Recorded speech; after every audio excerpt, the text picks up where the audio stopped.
Staff. You're tapping on the desk a lot. Oh, was I? Yeah, well, pretty much every time you speak, you're tapping, but it's I'll just hold my way more balls. noticeable. Because I'm cold as well. Correct. Does that mean I have to stop holding them? Yes.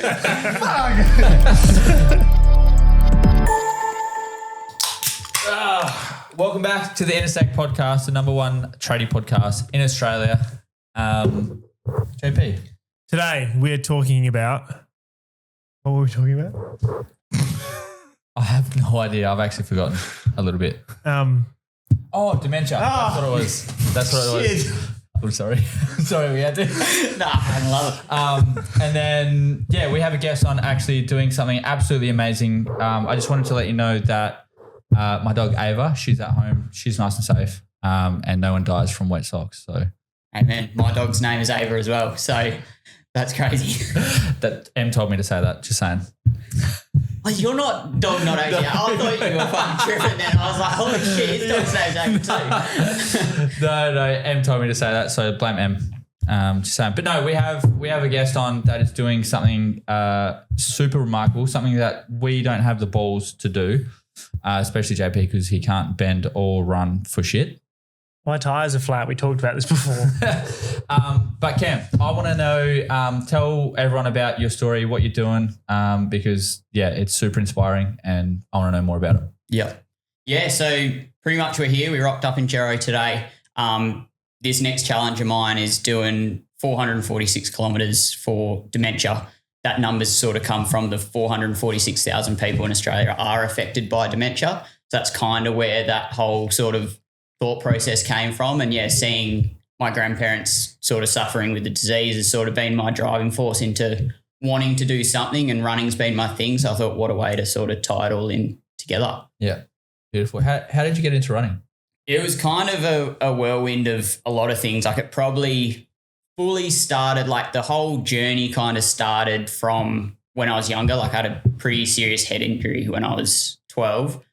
So I was doing a lot of sort of all sorts of sports up until that point. And then obviously had surgery that kind of, stopped a lot of things. I was doing Taekwondo mainly. So it was like getting kicked in the head wasn't really high on the list. And then so I sort of just did what I could until then and started my trade real young. So heavy duty mechanic. So that took the head injury explained it. Yeah. It was like maybe not thinking straight of why you go into that nuts and bolts and not the smartest tool in the shed, but so did all that. And then it was literally, what did I do next? Well, I started training in Ninja Warrior gym, so doing all the obstacles and all bits and pieces. And then that was kind of a slippery slope of doing the TV show in Oz. And then I went over and was competing in the States and doing all the TV shows over there. I went to France last year and that kind of came out of the blue. But so that all happened, but pretty much long story short was COVID happened. Everything I was training for was either in America or over east for Ninja. I went, what can I do? So I can run around the block with my dog. And that's what I did. And then, my old boy, he ran ultras back in the day. So that seed was already planted. Like I sort of started running and doing like the tie between like the obstacle course, like true grit kind of stuff. So like 5Ks. And then, like 3 months later, I ran my first 75. And then it just sort of was a slippery slope of then to just keep going. And about 6 months after that, I ran my first 100 miles. So, and then it's just been an ongoing course from then. Bro's done some stuff. Yeah, it was quick and I've had all the injuries in between. Like I sort of learnt that the hard way of stress fractures and bits and pieces and just sort of rebuilding and coming back off them. And it's just kept getting bigger. Jesus. What do you think your odometer's at? Oh, fuck. It's a 40 series at this point, I think. I'm pretty young in the sport, man. Like, I don't know if, how many people have seen sort of the ultra marathon thing, and it's becoming more and more of a thing on Instagram or, seeing all people doing charity runs or, ultras and big Ks. Like that was never the case, but you go to races and like my first 100 mile I ran with two guys and they were both late 50s. Like, those dudes are running like 3 200 milers a year, like another 300 to 400 milers a year. Like my odometer's not even fucking touching anything that they're close to. So yeah, like I've done some Ks and I've done some stuff, but in the actual scheme of things, it's still pretty low.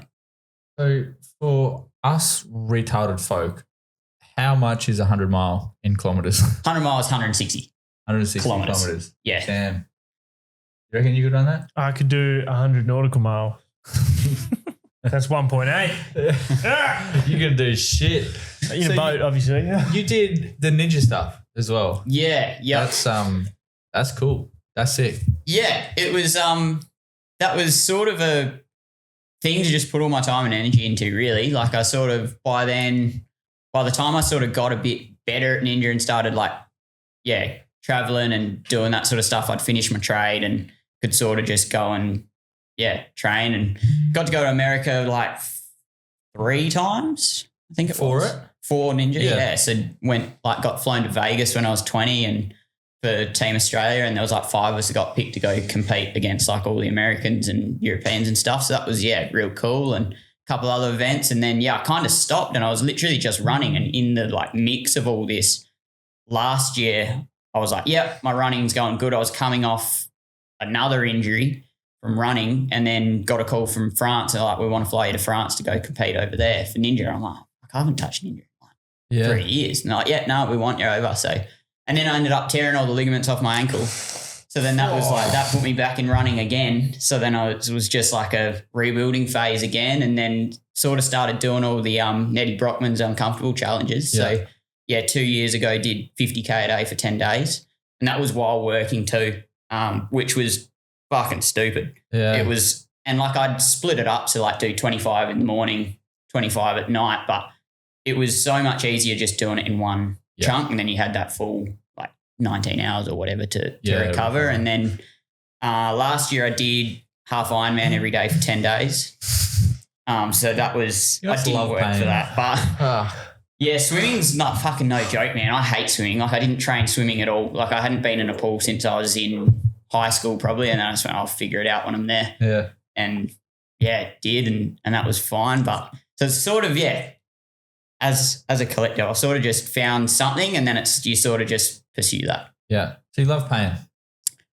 Yeah, I guess you can, say yeah. What's the worst injury that you've had? Heartbreak. Having to leave my dog at home. The stressy, so stress fracture that is in my tibia, so just below my knee. That was probably my worst and ongoing thing. So I did a backyard ultra, which I'm not sure if you guys are circles in your backyard. Yeah, pretty much just it's like 6.7K loop every hour on the hour, just until there's one person left. Yeah. And it was around Herdsman Lake back in Perth. And I just had a shocking, so I did my first 100 miler in November. This race was March.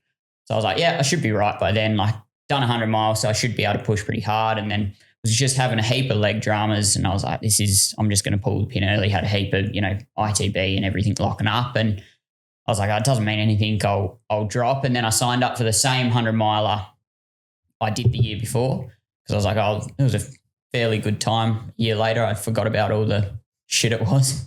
And then, so did that. But the build to that was fucking horrendous. I just couldn't string a week together where it just wasn't painful. My leg wasn't giving me grief. So, but then I was like, well, fuck, I've signed up. Like, what's the worst that can happen kind of thing. I was like, saw some physios and doctors. They're like, well, your ITV's sore. That's about as far as it'll go. I'm like, well, all right, I can deal with that. So the race I did was a midnight start. So it was get dropped in the middle of the bush, run back to Perth pretty much. And I got like 20K in. I was like, we're in for a fucking long day here. Yeah. Like it's not good. Like I was already sort of limping. I got to 70K was the first place I saw like my crew and Dad. I was like, I don't care how much fucking tape you use, just take my whole fucking leg up. Like just let's see what we can do. And then the next 50K took me ages. It was like 11 hours just like walking through the bush. It was, not nice. And then by then, like stupidly, I sort of I got to 130K. So it was like just hustled it till then.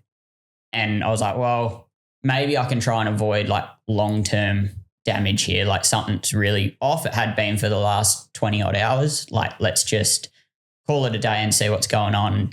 sort of promised everyone around me that, because I don't like doctors and hospitals and all the fuck around of that, but promised everyone around me I'd go get a scan. So when I got a scan, they're like, yeah, you've fractured your leg, which was a stress fracture probably about 3 months ago when that backyard was. But then I've kept running on it and they're like, you've pretty much made it into it. You've pretty much broken your leg.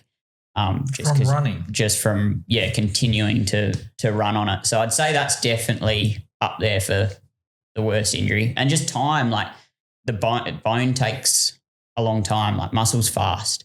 So if you tear your hammy, it can be sort of sorted pretty quick. But that was a long process, and then having to trust it again and get it out of your head of feeling it was a big one. That's wild. Yeah. I thought for sure there'd be a mechanic injury in there, but no.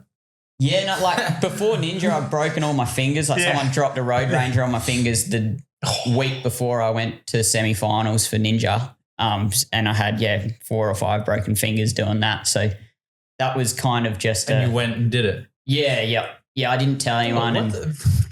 You have to get medic cleared and all that stuff. And they were like, oh, hang on a bar and bend your fingers. And does this hurt? And I'm like, nah. So, and because they blew up and got all black and stuff. And I was like, no, they're fine. Just wrapped them up in tape. And somehow I got cleared for it and they let me run. And it wasn't from my fingers that I fell, but it was. You're a fucking weapon, brother. What the fuck? That's wild. Yeah. Right. Okay. Well, one question I do want to ask is, when you were training for your ninja stuff, is there like a place in Perth? There was. It literally just closed, I think, a month or so ago. I was going to say we should go do it. But I think there's another one it's kind of got bought out and it's starting building. So if it all comes through, I'll flick you a message and we'll go down. We'll come down and we'll just make a day of it and you can make us look like shit. Oh, yeah, I'm fucking retired anyway from that stuff. So you guys will be sweet. All right, now I want to dive into the reason why you're here, the dementia stuff. When did you start to realize that your grandparents had dementia? Because it's both of them, right? Yeah, both of them now. So it's kind of been like a 10-year kind of process, really. Like it was sort of started with just my pop would forget little things like here and there. And we're like, oh, we think he's got it. And then we sort of went down the path of actually getting him diagnosed and figuring out what's going on. They're like, yep, he's getting sort of dementia. I'm like, okay. But my grandma was still able-minded at that point, and they were just in like a retirement village, so not like a full nursing home, but just had like a little cottage in there. So they were still able to, live life. And then pretty much Pop started getting a bit worse. We're like, we need to get like some more help for Granny here and get Pop into an actual sort of place that can help him and care for him, sort of thing. So pretty much got all that lined up, and then pretty much Grandma just went thunk, and she went down the same slope, and she pretty much has nearly overtaken Pop in a way now of just like went for it and just went, progressed so fast. So we ended up getting them both into like a higher care home together, which is cool that they could both go together, because it was such a mission to try and find somewhere for one of them, let alone two of them. But yeah, just seeing like how fast like it progresses in people and, the effects it has on them. And then, it's not even that, but it's like you're almost grieving someone that's still living. And it's no one prepares you for seeing that stuff or, having to deal with that stuff. Yeah. So it was something that was super, close to me, and I wanted to do something to sort of bring it to light a bit more. How do you deal with it watching, I guess, grieving someone that is still there, like watching them be physically present but mentally slipping away? Yeah, it's super hard, to be honest. Like, I don't think I have a perfect way of dealing with it myself. And I think that's almost why I've sort of dove into this, because I go and see them and I'm almost don't know what to do or say. Whereas like me running for them, that's my way of being like, I'm here to do something for you. And, it's almost like, they came over here, immigrants as well. And like seeing the sacrifices that they had to make, like Pop was pretty high up in the Air Force where they were from. And he moved over here and he ended up working at Chicken Treat till he retired, because the Air Force were like, you'd have to start at the very bottom again. He's like, I'm not doing that when I was nearly running the Air Force kind of thing. So just seeing the sacrifice he made for the kids of like, I wouldn't be sitting here doing this stuff if it wasn't for the sacrifices he made back then, you know? So I think it's almost like me honoring them and going, you know, thank you for, you know, doing all the stuff you did. Like, yeah, my sacrifice seems a lot in terms of, it's going to hurt and it's a long way. But I think over time, like in my mind, that's nothing compared to what they did. Yeah, I think when it comes to pain and stuff, I always have like the mentality of like pain only lasts a certain amount of time. Like what he went through is a lifetime, and what he's going through now is also a lifetime thing. Yeah. Like it's fucked. What's something that you started to notice first? Like obviously he started to forget things, like small things, but was there anything else that kind of not tickled your fancy, but well, like it's you know them as a person, I suppose, and then you see them not like they're not that person anymore. So it's like physically you're like, yep, that's my pop or that's my grandma. But then like when they're not fully there as a person that you've known for my whole life, it's kind of like seeing that person slip away a bit, and you see their like their personality. Yeah, like their personality is not really there. Like, and I think like I had so much to sort of sort out before the run yesterday, but I kind of went out of my way yesterday to go up to their home and see them. And it was knowing how confronting it is for me and how almost uncomfortable it is for me to see them in that way and in that space. It's like, that's what fuels me for doing this shit of like the running's almost comfortable to me in that space because I'm like, I can run. Yeah. Like it's, you know, that's kind of where I feel comfortable, but it's doing it for the awareness and in their honor, I guess you could say. Yeah. One thing that my wife's Nana went through it before she passed, and she said like her personality before she got it was like she was outgoing, like happy, smiley, all this type of stuff. And then once she got diagnosed and she started to slip down, she just got like dull, almost like black and grey. Yeah. And it was she got like angry as well, like a lot of the times, because it's like there was times where she would try and remember, but she just couldn't. It's such a weird thing to try and comprehend, especially someone like that isn't going through it, but watching other people like go through it. I couldn't imagine what it's like. Yeah, like, you know, I was chatting to my auntie as well about it not long ago, and, you know, my grandma was known for, she talked a lot, like she could talk underwater almost, like she, you know, and everyone would kind of like leave her house, and as much as we loved her, we're like, fuck, that's a lot sometimes. Yeah.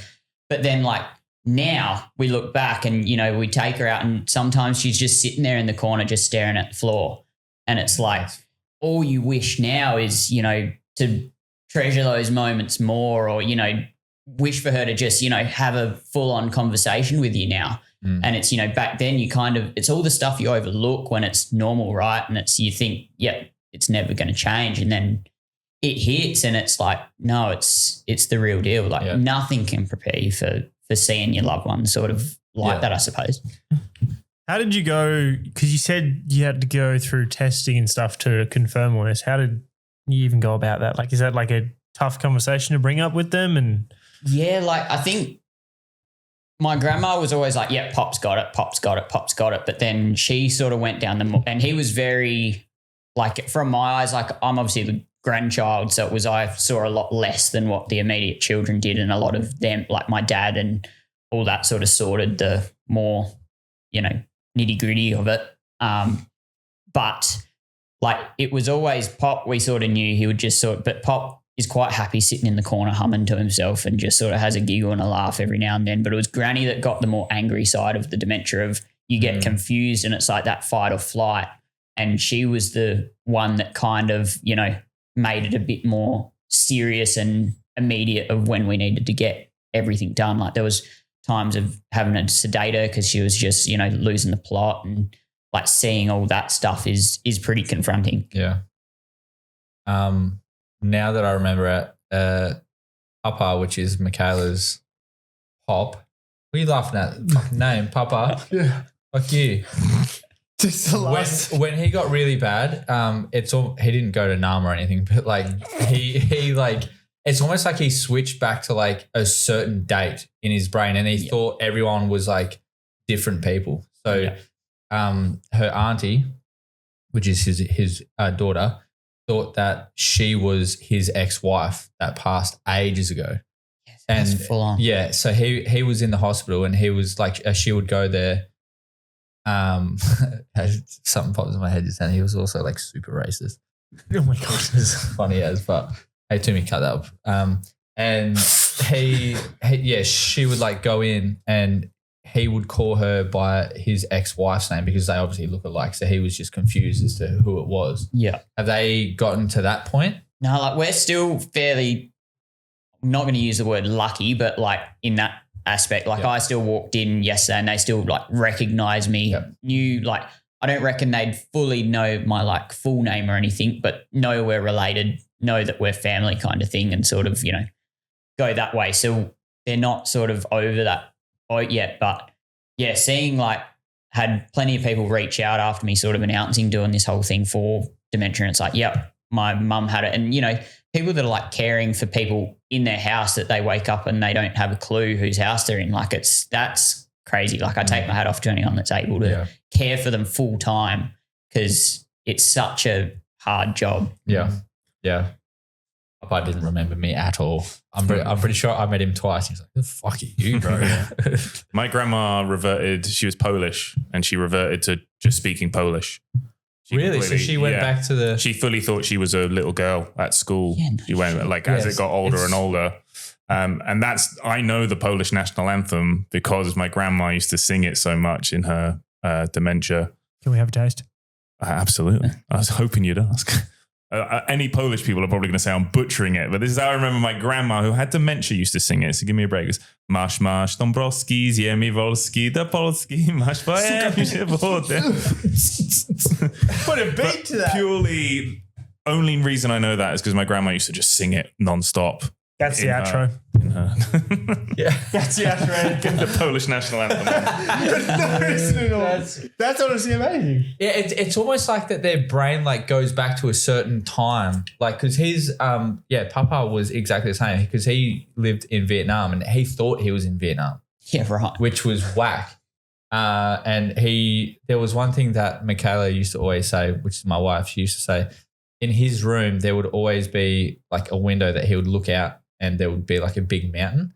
And when he was in the hospital, he would always look out and just stare out the window and talk about the mountain that that he sees. Yeah. So it's almost like they just go back to a certain time in their brain and that's just where their brain sits. Yeah, like I remember taking Pop to it was like a plane museum because I was like, he liked planes and obviously in the Air Force and stuff. Yeah. And same thing, like someone who forgot to put a shirt on or brush his teeth when he left the house, but he told me exactly how many hours he sat in that plane for. Yeah. And, stuff like that. And it's like there's a certain point of still cognitive ability there, just, at different levels of what they remember.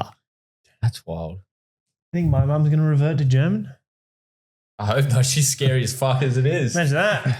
She'll beat your ass. Imagine that she wants her floors done. She just yelling at you.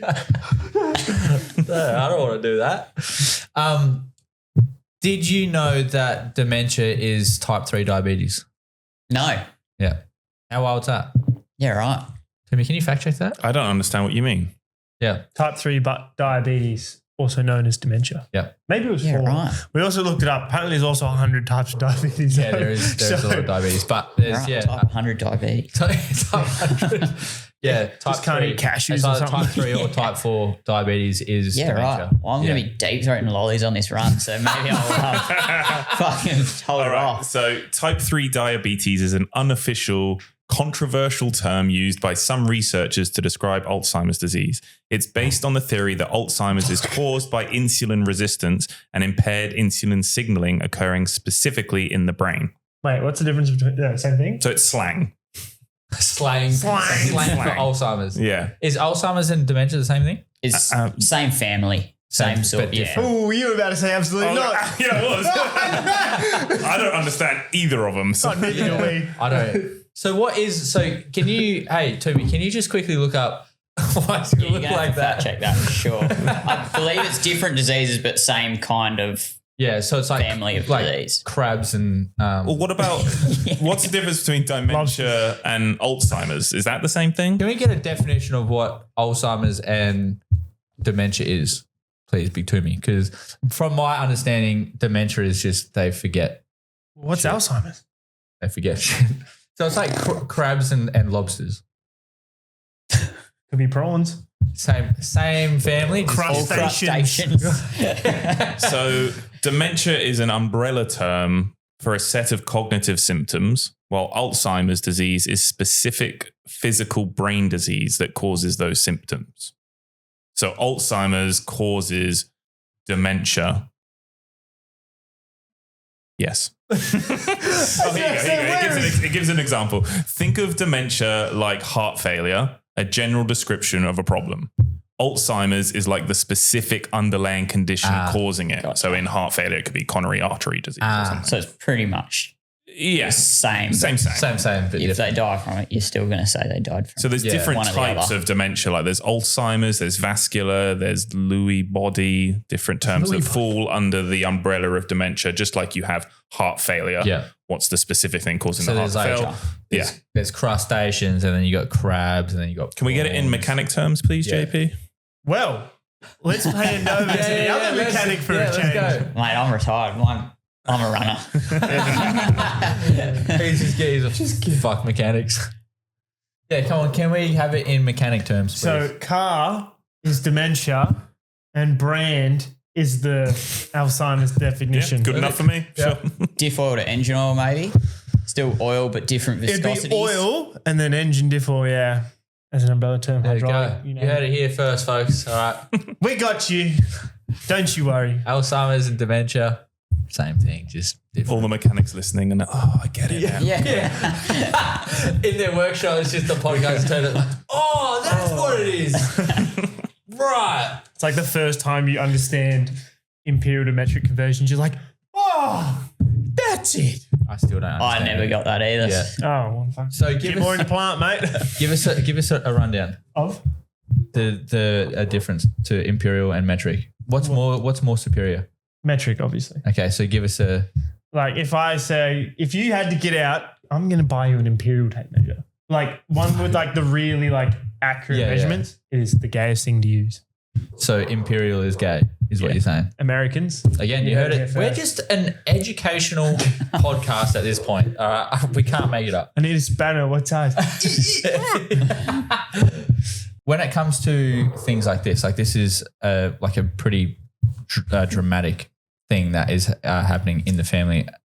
Do you think it's hard for men to open up about this type of stuff, especially seeing as it's someone like you? I'm sure you're close to your granny and Poppy. Yeah. Pop. Yeah, it's Granny and Pop. Yeah, Granny and Pop. Yeah. Yeah, Poppy's a bit weird. Sorry to anyone that calls their Pop Poppy. But, that's good. What about Papa? Fuck you, Papa's gangster. All right, but no, it definitely is. Like it's, like I've got some people come around to the finish at the end that, that run with me or, friends or whatever. I guarantee no one has seen me cry. But I guarantee me finishing this run and seeing my grandparents sitting there is gonna, absolutely. I think anyone wouldn't sort of, have a check on your heart or whatever. But no, it is hard to talk about because like you said, like it's something that's close to me and you don't really like it's almost easy, not easy, but like you think the less you see of it, the better. Yeah. And the less you bring it up and the less you talk about it, like you kind of push it back. no pun intended, but you forget about it. Yeah. But I like that. it's, it's a hard one to go to you because, you say to people like, oh, my grandparents got dementia. Oh, that sucks. But where does the conversation go from there? Like, what can they say any more than that? Yeah. So I think it's, something that if more people, the whole base of this was if more people are aware of what the actual disease is and how present it is in so like 446,000 people is a lot as a standstill. But then, think of how many family members each of those people have and it affects the family as much as what it does the person, if not more the family because you're cognitively there. Mm-hmm. And they're just, not saying it's not hard for them, but, they sort of just live their life and forget things. Yeah. Like in a very broad term. Yeah. So there's a lot of people that are affected by it. And I think since announcing this, like no one knew before this that my grandparents had dementia. It was only now that I'm sort of doing a run for it and bringing the light to it that it's there. So it is definitely a hard topic to talk about. Yeah. Do you think joking about the topic makes it easier and better? I think like jokes and humor are my way, and I think your guys' way of dealing with stuff as well. Like I'd much rather have a laugh about it rather than just being down about it the whole time. And I think, you know, my grandparents were like that. My whole family's like that. Like, you know, obviously time and a place, like, but, you know, I think joking about it and, I forgot, or, you know, I've got plenty of skits of when I was doing the announcement videos for this. I forgot my lines.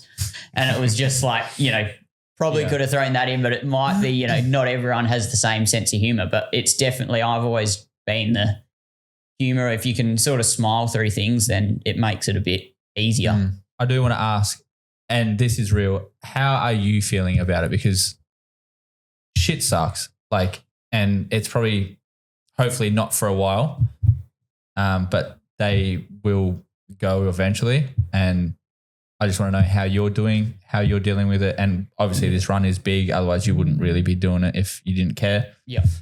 So how are you doing mentally with all of it? Yeah, like it's fucking hard.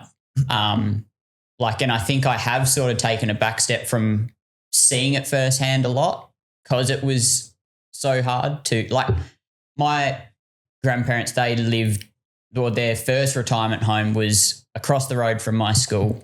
It was about a 2K walk from home. So I was I'd see them maybe twice to 3 times a week after school. And then, you know, every Sunday the whole family used to go there and it was typical, like, you know, family lunch, everyone rocked up. So it was, you know, going from that to then not seeing them a whole heap and seeing them decline. And it was like fast, like seeing them like, you know, a couple of months later, and it's like, holy shit, like that's gone on. So it's been hard. And then, yeah, me announcing this run was like, it is literally me wanting to do something for them before they die. Like that's the realistic side of it, is I just wanted to do something and have them at the finish line.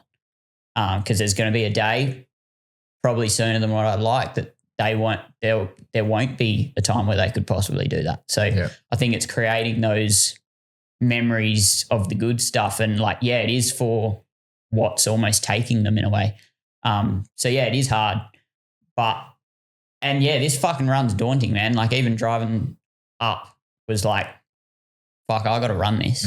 And I've put a pretty short time frame on what I want to do it in. But I think that all ties back into like, if it didn't scare the fuck out of me, I'd go, well, if I know I can do it, it's not big enough. Yeah. Like I have a fairly good gauge on what I'm capable of doing. Is this pushing the boat? Yeah, maybe, but I'm going to have a fucking crack. Yeah. So that's sort of, where I'm at with it. Do you think you give up on the run? No, I think this one's different.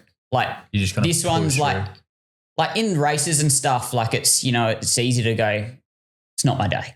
Yeah. Like it's, you know, you've always got the dude on your shoulder going, oh, we can just pull here. Like try and, you know, not get injured or, you know, all that shit. But I think like this one's almost personal for me now of like, well, I've chosen to do this. I've set myself this. Even if it takes me 6 days, I'm not pulling the fucking pin. Because I'm literally sitting and watching my grandparents go through something they didn't sign up for that they have to keep going every day. Yeah. So I think that's my fuel of like, all right, now we're going into personal stuff. Like there's no fucking way. I'm like, if I walk to like if I get 2 days in, I'm like, I can't run. Like I'm walking. If I can't walk, get me fucking crutches because I'm going to get there somehow. Like it's sort of like I'm so invested in the cause and why I'm doing it that it's more like I don't care about the, you know, 400Ks. Like I could do it whenever. Like, but like now I'm like, all right, I've signed up for it. I've said I'm going to do it.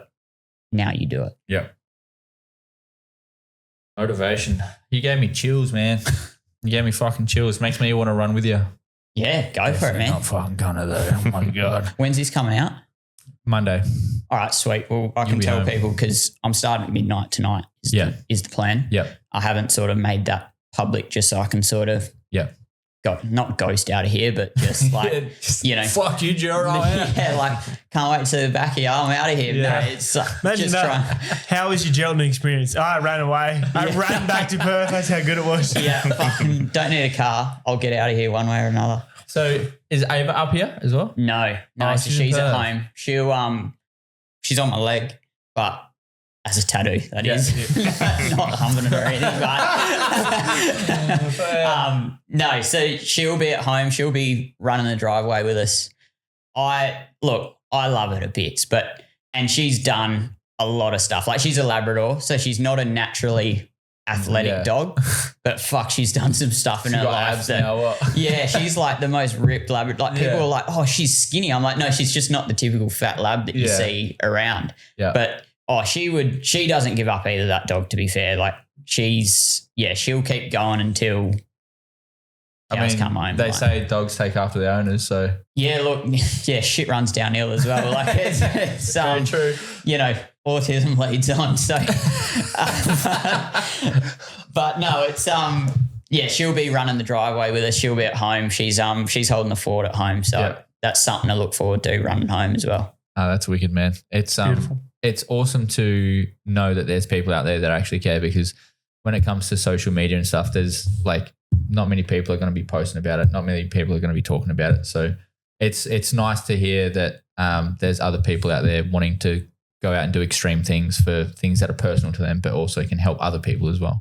Yeah. And I think this cause, like I'm not, bagging on any of the other causes, but you see so many other people doing, the cancers, the mental health, all that side. I'm not saying that's not important at all, but I think, dementia is that, or, that Alzheimer's, all that crustacean bracket, like we said. Yeah. Yep. Like that is, again, no pun intended, the forgotten ones you don't hear about them too much, but, dementia was announced, I think, a couple of months ago as the leading cause of death in Australia.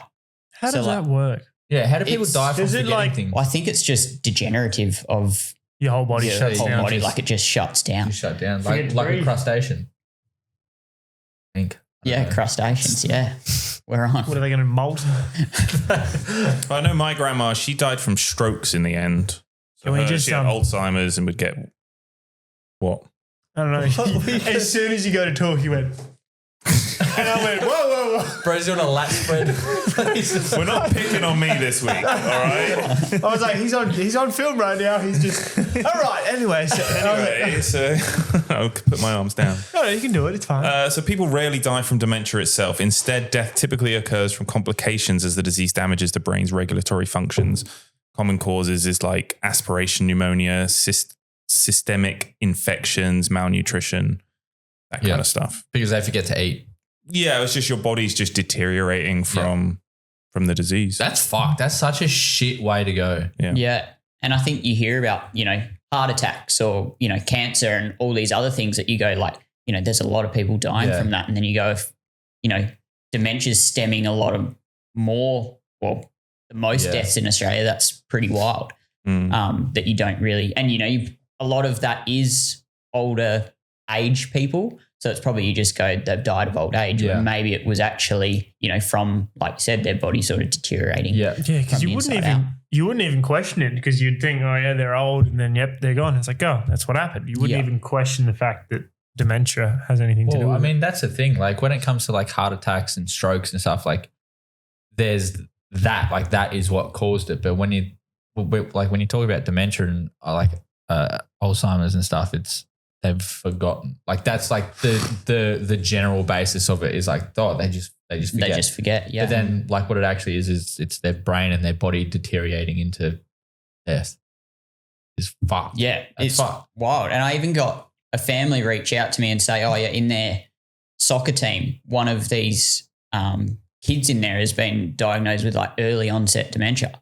He's like, I think he was like 10 or 11, man. And like, that's it was like full, his brain's just starting to, and there's no cure, but like the medication just to sort of keep him level, it was like 20 grand a month. Holy. Yeah. And kids like 10, like I don't know all the ins and outs of the facts of that, but like had a full article sort of sent to me, and it's pretty, I didn't even know that was a thing. Like even me sort of doing a little bit of research in terms of, dementia and stuff, that was never something that came up. And then, having that sort of shown, I was like, that's wild. That's the thing with kids is like, I mean, I hate hearing about like just people like getting diagnosed with shit anyway. But it's like when it comes to kids, it's like They haven't even lived it yet. yeah, like he's 10, bro. That's fucking so sad. Yeah. And, realistically, like it's looking like he's going to, be lucky to make it to like his mid-20s. And it's like, then for the family, raising a kid that has not got ages, like there's so many sort of like stems of where it could go. Like it's super sad. I would love for you to give yourself a message for when you finish the run about like how you think you're going to feel, how you think the run's going to go, and just a message to people who are out there that are like not the people because they will forget, but the people that are living with other people that are dealing with dementia. I have to, man. Like a message from me after the run. Yeah. No one cares what you did yesterday. That's spot on. Yeah, that can be taken two ways. Break that down for me, yeah. Yeah. Well, like I think, I'm definitely guilty of it. I think a lot of people that are, out doing stuff are guilty of it. Of you don't acknowledge what you have done. So I think that almost, ties into that as well. That hits me hard. I won't sort of, you spend so long, let's say, I've set this goal of doing this run, I achieve it. That was like the minimum standard I expected from myself to finish. So if I fall short, I've fallen short and I've failed. But then if I achieve it, I'm like, well, you've achieved it. In my head, I was going to achieve it. Like I set myself that goal. But so my whole point of that is it's actually a Cam Haines quote is no one cares what you did yesterday because it's a new day. Like that's kind of going to be a bit of a motto for me with this run being a multi-day thing. Like, I did 130K yesterday. No one cares. Like that was yesterday. You're at 0 today. Yeah. So I think I need to acknowledge that this is big. And if I finish it, sweet. And I'll, sit back and go, you did what you said you'd do. If I don't, I need to also acknowledge that I did everything in my power to get me here in the shape I'm in at the moment. I couldn't have done any more than what I had. Like I was, still working, doing 35, 40K a day while working and then still, trying to get strength training in, recovery, food. So I've done everything that I possibly could. But every day is a new day.